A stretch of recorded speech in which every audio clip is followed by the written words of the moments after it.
Les deux opinions sont valables. Simplement, on ne peut pas mettre la charrue avant les bœufs. Alors, ça veut dire qu'il y a un temple qui doit prédominer sur l'autre. Le premier temple qui doit dominer sur l'autre, c'est que Dieu, d'abord, choisit l'espace du temple. Parce que le temple céleste descend sur terre, on le voit. Mais il va être fluorescent, ça va être une dimension spéciale qui va s'installer, qu'on pourra voir. Et ce ne sera pas un hologramme, hein, comme certains ont prévu de le faire. Hein. Ce sera une réalité. Et donc cette réalité, quand elle va s'installer, on sentira que c'est une réalité divine et qu'elle dérive d'une atmosphère précise qui est due au fait que des hommes, des êtres humains, ont travaillé la prière à un niveau très élaboré et ont recherché en eux le temple qui est en eux.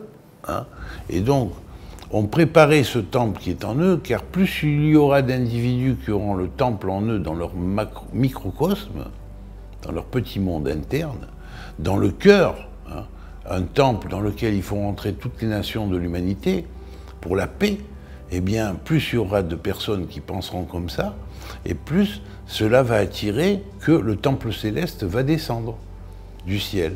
Parce que quand il y aura un certain nombre de personnes sur Terre qui penseront comme ça, et qui le réaliseront à l'intérieur d'eux-mêmes, ce temple de l'unité. Alors ce temple-là, il va attirer, comme par un lien de cause à effet, le temple céleste qui, lui, dérive du macrocosme, puisque c'est le grand temple de l'univers qui est appelé un temple pour Dieu. Tout l'univers est appelé un temple pour Dieu. Et puis, bien sûr, le temple du microcosme qui va attirer ce temple-là, puisqu'il a été fait à l'image de ce temple universel.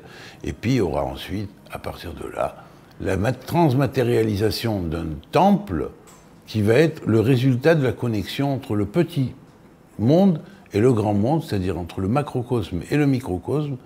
Ça va être une sorte de mésocosme, c'est-à-dire un temple qui va être mésocosmique, qui va être entre les deux, mezzo-cosmique, hein, entre les deux cosmos, le petit cosmos qui est l'homme ou les hommes, et le grand cosmos qui est le grand cosmos universel. Et c'est là que va se faire, désigné par Dieu, le point sur terre où va être construit le troisième temple. Alors à ce moment-là, par main d'homme, pour constituer des artisans, des maîtres d'œuvre réellement spirituels vont commencer à travailler les pierres et vont construire selon des mesures précises et cosmologiques restituées enfin, ils vont commencer à construire les bases du troisième temple. Et donc là, on peut dire que c'est une symbiose. Les trois temples sont liés. Le temple mésocosmique, au milieu, c'est celui qu'on construit à partir d'une transmatérialisation qu'on a vue ou senti se faire à un point donné.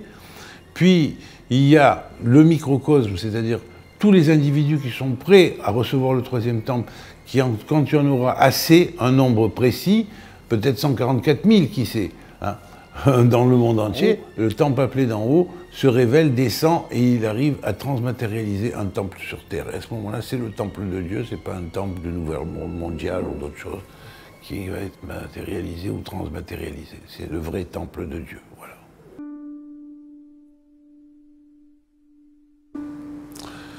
Alors déjà, Megillah, c'est Mégalé Ioud. Le mot Megillah veut dire Mégalé Ioud. Mégalé Ioud, ça veut dire qui dévoile le Ioud. Or le Ioud, on sait que c'est la base de la sagesse primordiale. Donc ça veut dire que la période de la Megillah, c'était la période de Babylone. Il était à Babylone. C'est tout ce qui a succédé à la destruction du premier temple. Et donc après, ça, on a reconstruit le deuxième temple, mais le niveau même de la connaissance a été complètement altéré, puisqu'à la même période, un peu avant, il y a eu Daniel qui a enterré le livre, donc une grande part des enseignements qui a été réduite d'Israël. Puis ensuite, même s'il y a eu d'autres prophètes qui sont venus après, même Daniel et Ezra, il y en a eu d'autres, mais on ne les mentionne pas parce que finalement, ce n'était pas du degré des prophètes qui étaient avant. Donc on pourra assister à une chose, c'est qu'il y a eu une tradition prophétique antérieure et une procession prophétique postérieure, c'est-à-dire qui est venue de l'après-temple, du deuxième temple, jusqu'à la destruction du deuxième temple. Mais les prophètes sont de niveau beaucoup plus restreint par rapport aux premiers prophètes. Mais cette tradition, elle dérive que de la Kabbale prophétique Aharona, dernière, pas de la première. La première, c'est beaucoup plus haut. Et ça, à la fin des temps, on fait la première rejaillit, celle qui était avant l'exil de Babel, avant même que Daniel, qu'on ait dit à Daniel, enfouis ce livre jusqu'à la fin des temps. Quand on est à la fin des temps, la première tradition ressurgit, la tradition originelle. Donc, quand on dit Mégaléiot, Megillah, la Megillah, au temps de Babel, il y a eu une Megillah qui a été concentrée et dévoilé à ce moment-là, mais ce qui a été dévoilé à ce moment-là dérivait de la deuxième prophétie, de la prophétie Aharona. Cependant, il y avait une prophétie Rishona, c'est-à-dire la prophétie antérieure, primordiale, et qui dérivait d'un judaïsme qui était originel, donc, et ça a été oublié. C'est d'ailleurs la raison pour laquelle tous les chassidim ont toujours dit on attend le retour des Nitzotzot perdus. Donc il ne faut pas s'étonner qu'il y ait des choses nouvelles, parce que les choses nouvelles, ce n'est pas une révolution spécialement négative, au contraire. Les choses nouvelles qui se dévoilent font partie du retour des Nitzotzot à leur place, c'est-à-dire le retour des étincelles à leurs racines originelles. Et ça, c'est ce qui doit se passer à la fin des temps. Et il faut en être conscient.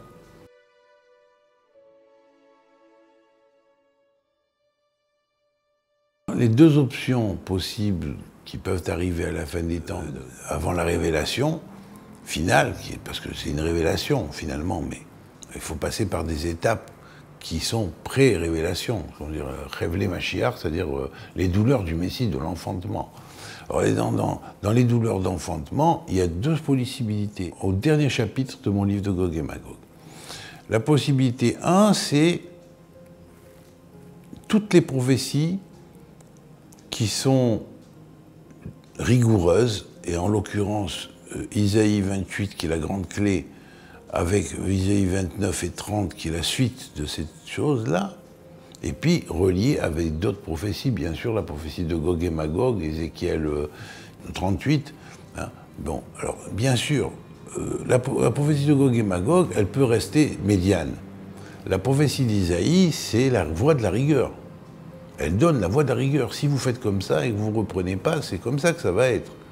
Mais à côté, on a une autre prophétie qui décrit aussi la fin des temps, mais différemment. Qui la décrit en termes bons. C'est Yoël, Pérec 3 et 4. Alors là, par contre, on a une description apocalyptique qui dérive de l'intérieur. C'est comme si, on dirait, toute l'humanité pourra bénéficier d'une espèce de grâce suprême et où le Créateur va balayer les fautes parce qu'il y aura une poignée d'hommes et de femmes de bonne volonté qui seront dressés sur terre et qui auront dit non, c'est pas comme ça qu'il faut faire, il faut respecter, il faut faire ça. Et eux, ils vont demander avec vous, avec une grande force dans la prière, ils vont pratiquer les commandements, mais pas comme on le fait d'habitude, mais avec vraiment une sincérité absolue. La prière sera faite vraiment comme une prière du cœur, avec connexion avec l'Éternel. Et bien à ce moment-là, ça va amener un changement des décrets. Et je dis, bon, cette année, certains rabbinim ont décidé de décréter un jeûne de 3 jours. Alors bien sûr, ce jeûne de 3 jours, il a une signification, c'est très bien. Peut-être que ça fera effectivement comme à Purim. Justement, ça va rejoindre les deux Megillot. C'est-à-dire la Megillah du temps de Purim et la Megillah de la fin des temps. Voilà, puisque Megillah veut dire dévoilement. Et pour ça, il faut faire le bilan des choses. Et j'ai écrit ce livre spécialement pour qu'on fasse le bilan. Chacun. J'ai pas écrit pour les Juifs, j'ai écrit pour les Juifs, pour les chrétiens, pour les musulmans, afin qu'en lisant ça, déjà, ils font le bilan en eux-mêmes, qu'ils comprennent où est la place d'Israël, qu'il faut respecter, parce qu'Israël sont leurs aînés. Hein. Il faut respecter le peuple juif. Il y a, par exemple, eu la Shoah. Maintenant, aujourd'hui, on dit, bon, ça n'a pas existé. La propagande qu'on a fait sur une trompeuse qui est d'assimiler Israël au nazisme, c'est pas comparable. On ne peut pas comparer ce qui n'est pas comparable. C'est pas possible, c'est du sophisme, c'est du mensonge, gros et organisé. Hein. Mahmoud Ahmadinejad qui niait la Shoah, propulsé après par tous ceux qui nient la Shoah aujourd'hui en France et tout ça. Mais c'est complètement idiot. À l'époque où le général était rentré dans les camps, et qu'il a vu ces atrocités, il a dit d'abord de prendre des photos de tout ce qu'il y avait, afin que ça reste dans la mémoire des gens et qu'il n'y ait pas demain un imbécile qui vienne dire « cela n'a jamais existé ». Voilà. Et à tous ceux qui disent que cela n'a jamais existé. Ce général a répondu déjà, parce qu'il avait déjà demandé de prendre toutes les photos, et il a demandé aux Allemands eux-mêmes de venir enterrer tous les corps qu'ils avaient trouvés morts dans les camps, qui avaient été exécutés à la va-vite par les chefs nazis. Or, tous ces corps-là ont été enterrés justement par des Allemands, vous comprenez ? Pour leur montrer cela et que ça reste dans leur mémoire, qu'ils se rendent bien compte de ce qui était arrivé. De l'armée qui les avait manipulés, par le chef qui manipulait cette armée-là et qui donnait les ordres à cette armée, qu'est-ce qui était arrivé ? Vous comprenez ? Alors cette manipulation-là, il faut la combattre. Hein. Et quand on a un Mahmoud Ahmadinejad qui prêche la destruction de l'État d'Israël parce que disant que la Shoah est fausse, que c'est un montage, qu'il n'y a pas eu autant de Juifs qui sont morts dans la Shoah et tout ça, mais c'est impensable. C'est impensable. C'est impensable que les gens puissent croire à des choses pareilles. Parce qu'on ne leur montre pas les bons documents. Il faut leur montrer les bons documents. Il faut leur citer ceux qui ont parlé à cette époque-là. Donc, des choses aussi horribles, on ne les a jamais trouvées. Alors, bien sûr, maintenant, il y a plusieurs questions qu'on peut poser. Hein. Est-ce que les nazis donnaient la possibilité à des juifs de siéger dans leur parlement, dans leur gouvernement, si Israël égale nazi, hein, est-ce qu'ils donnaient la possibilité? Non. Pourtant, il y a à la Knesset des députés palestiniens.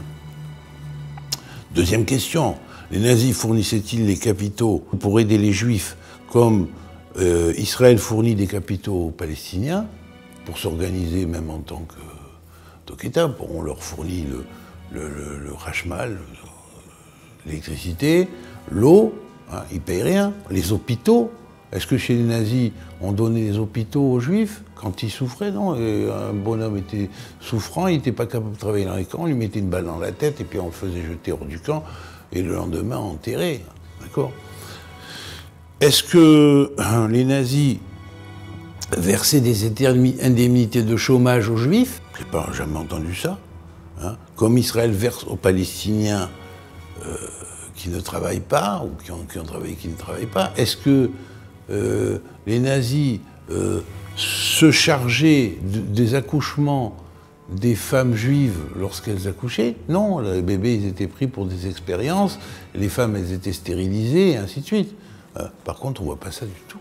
Et pourtant, en Israël, les hôpitaux israéliens donnent le soin aux femmes palestiniennes qui viennent se faire donner. Même certaines qui viennent des territoires. Donc tout ça, il faut quand même remettre les pendules à l'heure et qu'on le sache.